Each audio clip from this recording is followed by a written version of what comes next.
it. Alright. Hey, Prison Riot Radio, what's happening, man? This is King Guru coming at you from Kern Valley State Prison at level 4 and 180 yard on the West Coast. Man, I'm here with my podcast called The Truth. This is where I speak on everything prison related. The catch is, I'm not censored, nor do I come with an agenda. So when I speak the truth. Today's episode is called Prison Stories Part 4. I've been trying to rack my brain to come up with a more poetic heading for this presentation, but in the end, I've decided to let the content speak for itself.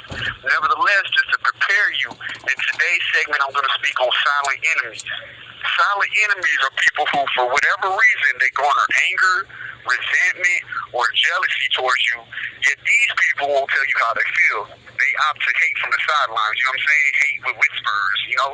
But prison isn't always as confrontational as most people imagine. There's a lot of gossip, backbiting, snitching, and other Machiavellian types of passive. This call and your telephone number will be monitored and recorded. That you got to deal with. So there's a lot of silent enemies in here. They all hide in the shadows, ready to pounce on you when you're wounded.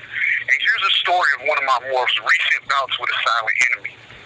In the last episode, I spoke on my trip to AdSeg. I guess the powers that be had got a whiff of my social media push and decided to act on it. A lieutenant got tagged by my Instagram account, saw a picture of me, then jumped to the conclusion that I had a cell phone in my cell. So they came looking for it. They searched me, then they hit my cell, and it didn't take them long to come up with some contraband either. They didn't find a phone, but they did find a makeshift weapon hidden inside of a sunscreen bottle. Pieces of metal fashioned into weapons are a major no-no in the penitentiary. So once they found it, I was on my way to ASU, which is Administrative Segregation Unit. Before all that, I was taken to the program office where there's a room with several single-person cages.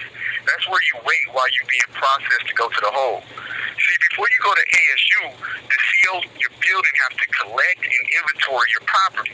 They also have to sit down and type up the incident report that documents the situation they're using to lock you up in the first place.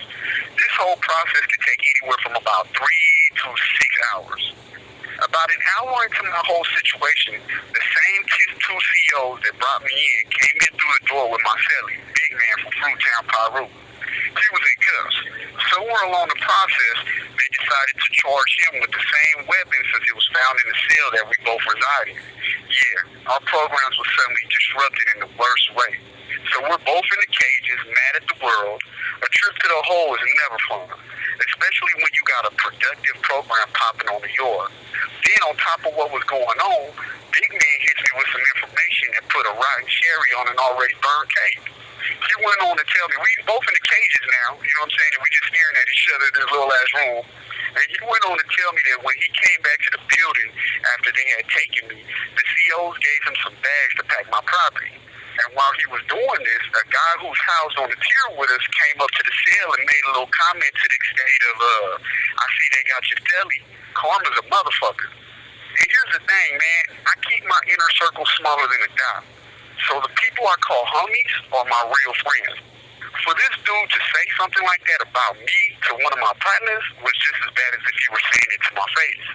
So Big Man immediately roared up at him, causing the dude to double pump and scurry away from the cell. Me and Bruh both knew exactly what that little rat was talking about, and that's what made it so disrespectful. When he told me what dude did, I was high. And you know what? I'm going to tell y'all what happened so you can come to your own conclusion. Whether was really a result of karma or dishing out retribution, or in retaliation for something I did or not. Mind you, I want to say this before I start. I spent my whole life running from karma. And in my experience, that's one entity you may be able to run from, but you're never going to be able to hide for long.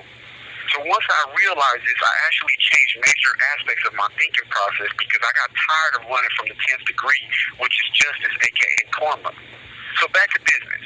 Me and my team run a machine. We get money together. Call it what you want to, it is what it is. Well, a few months ago, I reached outside of my inner circle and extended my hand to someone I've seen as a kindred soul, a fellow hustler. I've known this guy for a few years, and he likes to get money the same way we do. At first, I got at him with an opportunity for him to invest. This guy got money. I've seen his bank statement, and he stays with several thousand on his commissary account. It would have been easy for him to cut a check, but he ended up persuading me to put him on consignment. Honestly, I had faith in him, so I put him on. And before I knew it, he slowly became a problem. It was taking him too long to move the product. He started asking for more stuff before paying for the first pack. Then he starts arguing about the amount of money that I was in his pocket for. I'm talking about dude became a headache, man. And this is the same guy who's got racks on his books. All right, so I was dealing with that when we got hit with the drought. A drought, for those of you who aren't privy to the dope boy lingo, is a time when the product you're pushing becomes ready now. Hit it. So the drought came, and it lasted for about 2 months. 2 months of lean living. And that's hard for people that don't got outside support. Then finally the pack touched down. It was time to turn the machine back on. So I hollered at the usual suspects and we got back to work. This time the alien didn't make the cut. And let me say this real quick. When the drought ended, he still owed me a few $100s from the first season. I didn't ice him out all the way though. See, I recognized his hustle. So I told him he could play for the franchise, but he'd have to pay for the work up front. I offered him wholesale prices only available to the team, but the stipulation was he'd have to come with cash in hand. No more consignment.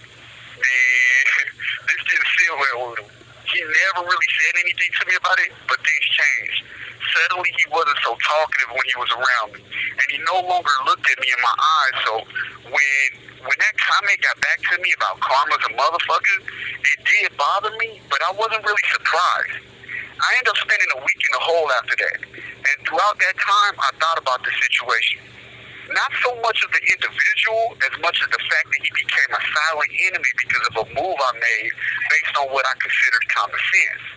And this situation led me to think about a chapter I wrote in my book, How to Hustle and Win, Sex, Money, Murder Edition. In that essay, I wrote about the people on the streets who stay looking for handouts. And sometimes you just don't got it to give, but they don't understand that. When people see the cars sitting on shiny rims and things, they expect you to have all kinds of fluid cash at your disposal. And when a person sticks out his hand, and he doesn't want to hear your plans, your goals, or your visions, they want what you have. And when you don't give it to them, it just plants seeds of anger, resentment, and jealousy. Thus, a flower that emits the aroma of pure haterism is born. This call and your telephone number will be monitored and recorded. In prison, it's worse. Silent enemies will snitch on you, whisper smut on your name, or straight up harm you. It's a funny thing about life. You always got people who want what you have, yet they're not willing to put in the work that it takes to get it.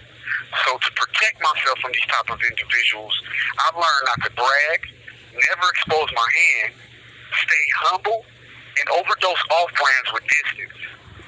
Some say I'm jaded, some say I'm standoffish. Man, I call it survival technique. So that concludes today's presentation of The Truth. If you're intrigued by something you've heard or interested in reading some of my work, see me at my website, man, KingGuruTheLegend.com. Peace.